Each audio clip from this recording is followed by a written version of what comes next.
Hello, ça va, tranquille. So, on va continuer notre aventure React.js. Et du coup, on va parler aujourd'hui de React DOM. So, du coup, l'application qu'on a générée la dernière fois ou sur la dernière vidéo, on a un point d'entrée. Du coup, le point d'entrée de notre application, c'est le fichier index.js. D'accord? Et du coup, là, sur ce fichier .js, on a le package React DOM qui utilise la fonction render, comme vous voyez ici.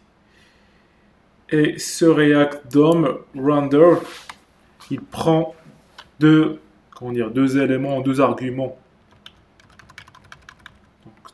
lors de l'appel de cette fonction. Le premier argument, c'est app. Et app, c'est le composant, donc app.js, c'est le composant principal de notre application.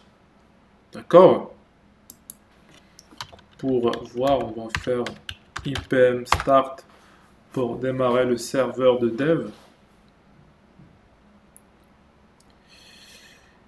Et du coup, app, c'est le composant principal de notre application. Et le deuxième élément, c'est on fait un document .getElementsById. C'est plutôt, on va dire, au DOM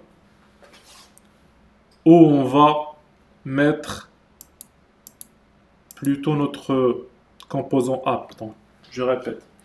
Donc, React DOM Render, il prend deux arguments. Donc, il y a le composant app, donc qui est celui-là.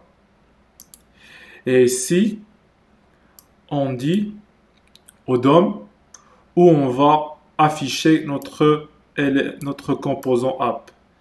Et du coup, on va l'afficher sur le div ou sur la node root. Et du coup, cet élément-là, on peut le trouver où? On va le trouver sur public index.html. Et du coup, c'est ici. Du coup, tout ce qu'on va créer en utilisant du React.js, il sera placé dans ce div là, d'accord? Et c'est ici qu'on va le préciser. C'était où? Index.js, yes. Du coup là, on a le composant qui sera placé ici. Du coup, React DOM Render, il s'occupe de cette tâche là, d'accord? Du coup, sinon, pour les gens qui ne connaissent pas, ça veut dire quoi le DOM? Le DOM, c'est une interface qui permet de... C'est une interface qui contient l'arbre ou une description de la page HTML, d'accord? Et du coup, normalement, il y a un langage qui va manipuler cette interface afin d'ajouter de nouveaux éléments ou d'ajouter du CSS ou faire un comportement précis, d'accord? Et donc soit par exemple soit du JavaScript qui va faire ça ou un autre langage. Et ici on a c'est React qui va s'occuper de cette tâche-là en manipulant le DOM avec React DOM Render. À l'occasion, React.js est très légère ou plutôt rapide, donc grâce à sa manipulation de DOM qui reste plus rapide par rapport aux autres frameworks JavaScript. D'accord? Et précisément, donc on utilise le Virtual DOM. Donc si vous voulez donc chercher, ou après, donc je vais faire plutôt une vidéo sur ça. Donc, il y a donc d'abord, on a le React DOM et on a le Virtual DOM. Donc, c'est des trucs de React, ça. Il y a le React DOM et le Virtual DOM qui vont donc essayer de manipuler le DOM original donc du HTML. Et du coup, souvent, dans les autres frameworks, quand on veut, par exemple, faire une édition d'une page HTML, on va réaliser un update sur tout le DOM et on va reconstruire donc l'ensemble du DOM et qui n'est pas vraiment c'est pas vraiment très, on peut dire très,